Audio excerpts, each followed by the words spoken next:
We were used to doing all kinds of interviews, whether it be from a bus, a car, a plane, a train. It really doesn't matter. So we're used to the car interviews. But Coach told us that the reason you're doing this, right, is because you got two Goldens that would just take over the show. And I got to be honest with you, Coach. Love Georgia Tech, love what you do, but we're dog people on this show. So the next time it crosses your mind, the more the merrier. You can bring your four-legged friends with you on this one. Okay, yes, Daisy and Wrigley. So maybe next time we'll put them on here. Like you said, and most people will probably be more entertained by the dogs than me for sure. Listen, Packer and Durham made a history of a Chester and Fuller were the stars, and Wes and I were just all, tagging along for the ride on that one. By the way, your team is starting to really play good baseball, right? I mean, is this just nothing more than the maturity? It takes a while to get into a flow. What's been the magic sauce for this team? Well, we had a not so good March, but we've had a really good April. We've won every series in April, but we had to. We kind of dug ourselves a hole, and I think at one point in time had lost six in a row, and we made just a few changes in weekend pitching starters and adjusted a little bit just of some of the guys we're playing and how we're using them, but to the players' credit, they've done just a tremendous job of competing, and the league is as good as I've ever seen it. And so you're just taking each game as it comes and each week as it comes. And now we go into May, and we're staring at the Clemson Tigers this weekend. It's every weekend. You can't avoid anybody in this league. When you have moments like you had maybe in the month of March and you've lost six straight, and it can go one of two directions. You guys have clearly taken the positive path.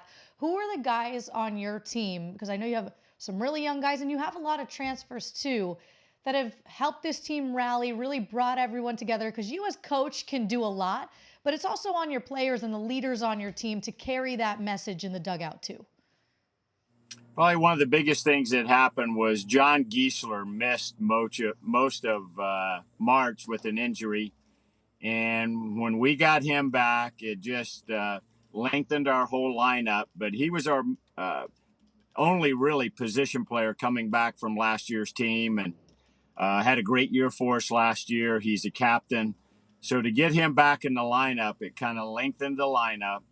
And then Matthew Ellis got very hot. Drew Bures and Trey Younger, who kind of hit, at the top of the order. Those guys have been real consistent throughout the whole year. And then we put Cam Jones into rotation, and we put Tate McKee, a freshman, into rotation.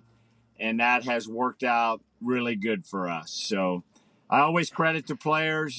We did a lot of things, and there was a lot of soul searching amongst our coaching staff, but ultimately the players have to go play the games, and right.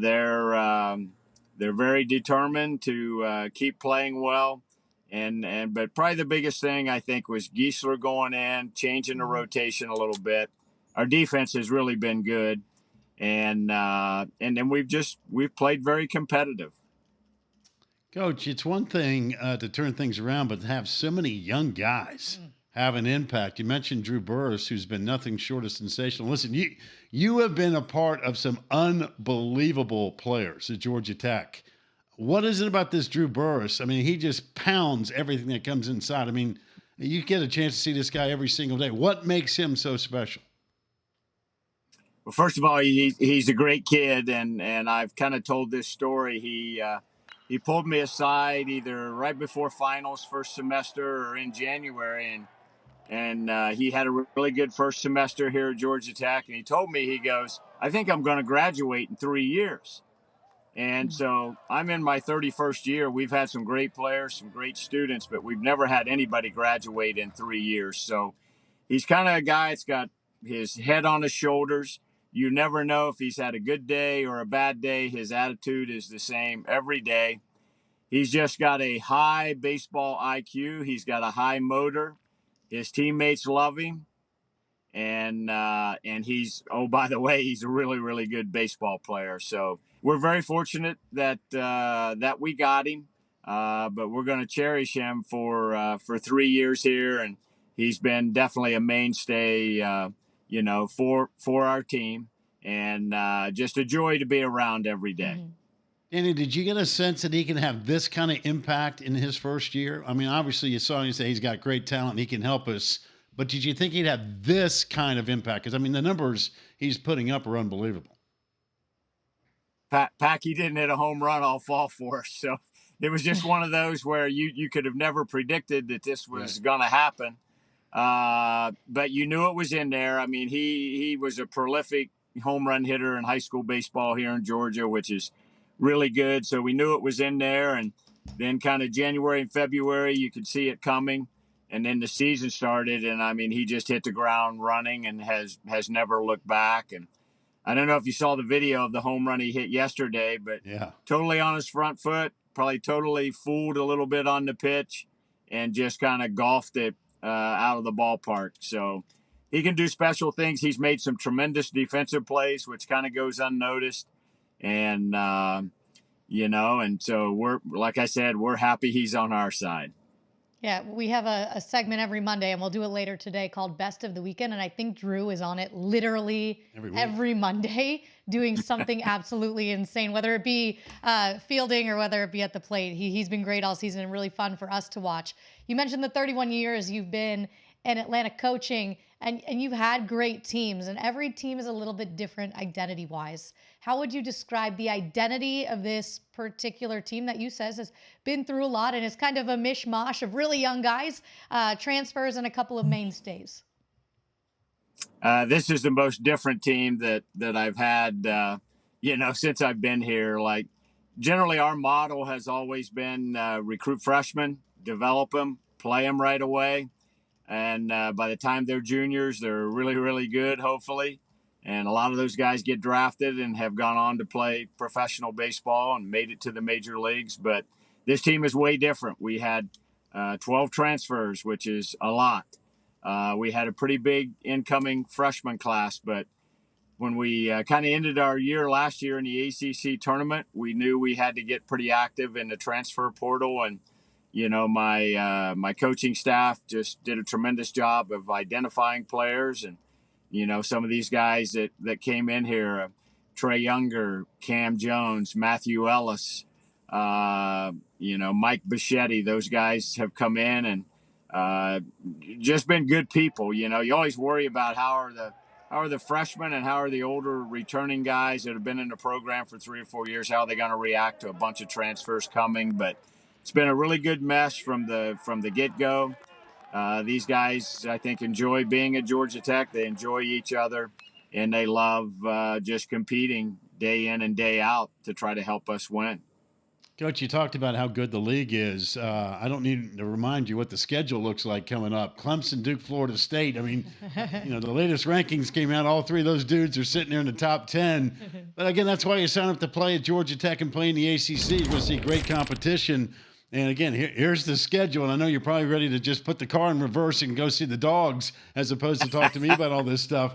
But I mean, listen, your team's playing great. You're getting ready to play an unbelievable gamut coming up here, and it does nothing more than kind of set the scene for getting to Charlotte, North Carolina for the ACC tournament.